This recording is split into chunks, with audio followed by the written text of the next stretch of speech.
everybody. I'm back for our math lesson today. I was looking through the Simple Solutions book, and I think pretty much everything is review. The only thing I was looking at was number 14.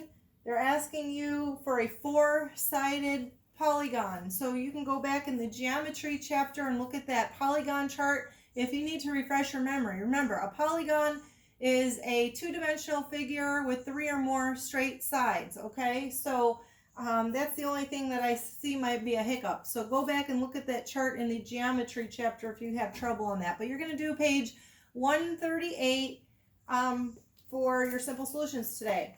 All right, now, I need you to have your math book out, and this is a really tough lesson for me to teach through video. I really wish I was in my classroom with you guys, but I need everybody to look at page 797, okay? This is pretty much the last section that I had to teach in the area and perimeter chapter, all right? And this is one of those lessons where Mrs. Pullen would have you eyes on the board at all times, because you need to pay attention to every little detail, because there's a lot to this lesson. I was almost going to skip over it and wait until we got back to school, but I'm like, nope, they can do it. So if you have any trouble, go back, rewatch the video until you get it, okay? Even I have to hear some things 2 or 3 times to actually really, figure out what somebody's trying to say. All right. So today's lesson, we are going to continue on with area, and we are going to find the area of composite figures, okay? Composite figures. Now, what is a composite figure? All right? It's actually, you are going to be finding the area of a figure that is made up of 2 or more figures, all right? And it's really easy to do if you break it down and you think about what you're doing with each side. All right, now I want to refresh your memory from last week. We understand that area equals length times width. Okay, there's that formula, L times W. We're going to be using the formula to find out the figure of the, and there are no unit squares here, so we're not counting. We're going to have to use our multiplication to be able to find the area of a composite figure.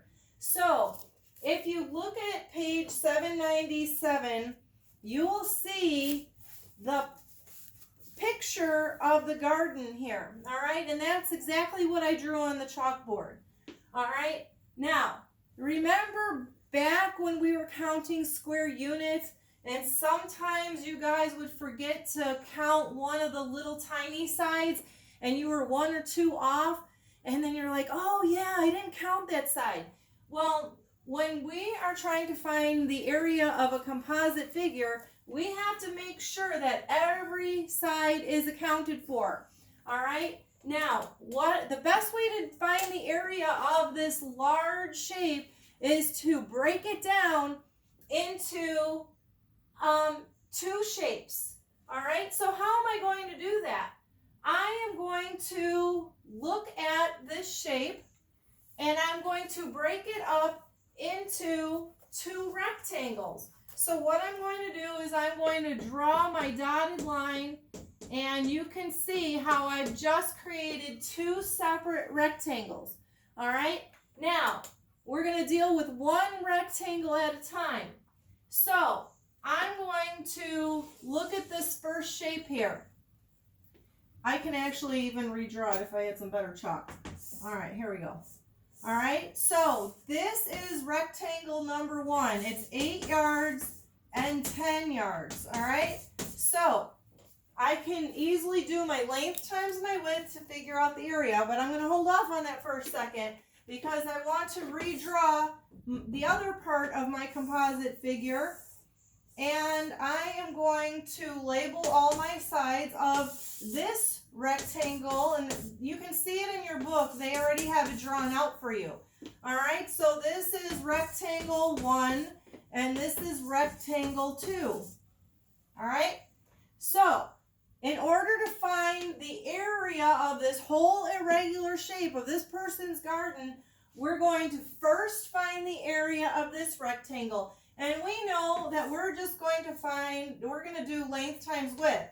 So, area equals, the length is 10, the width is 8, and I'm going to multiply this, and I'm going to label this in square yards.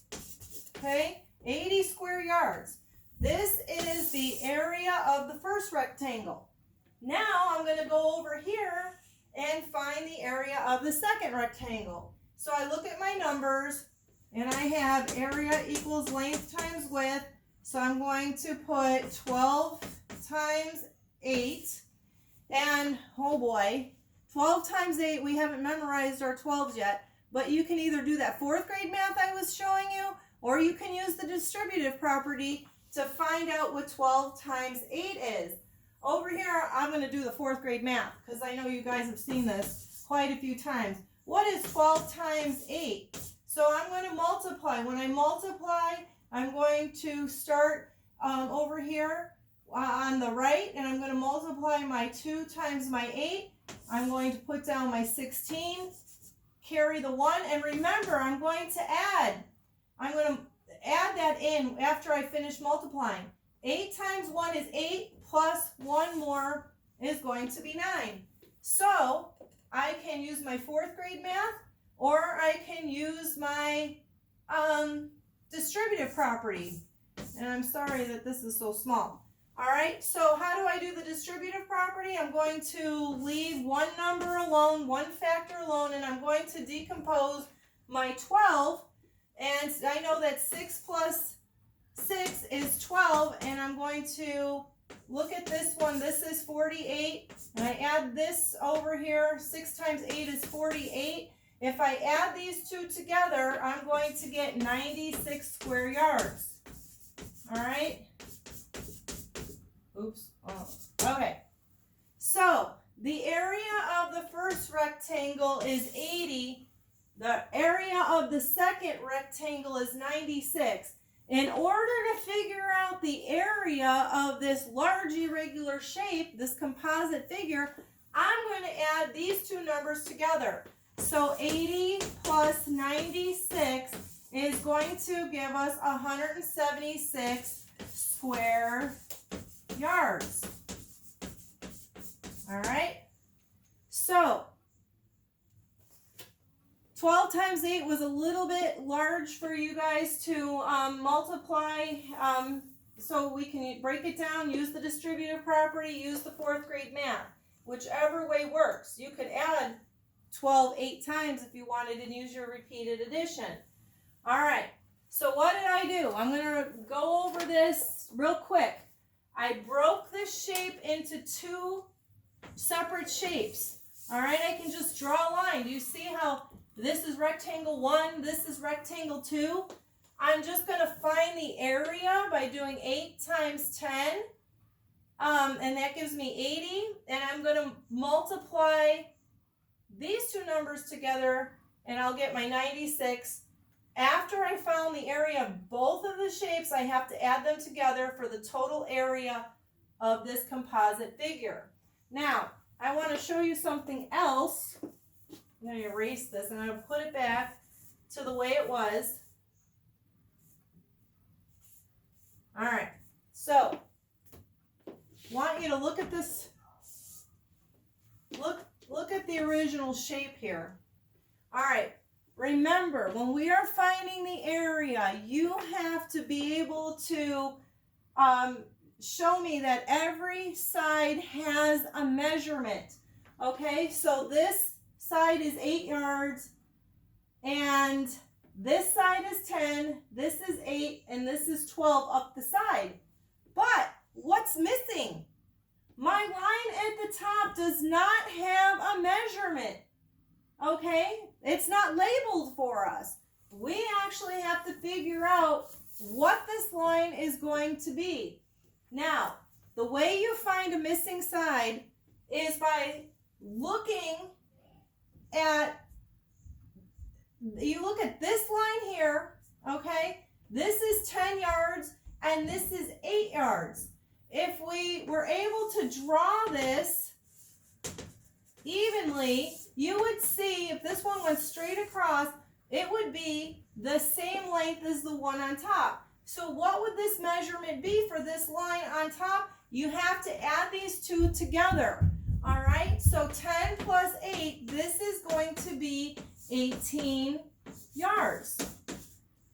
All right, so sometimes you have to look at it a little bit differently and figure out your own measurement. All right, I'm going to pause my video right now and I'm going to show you another problem.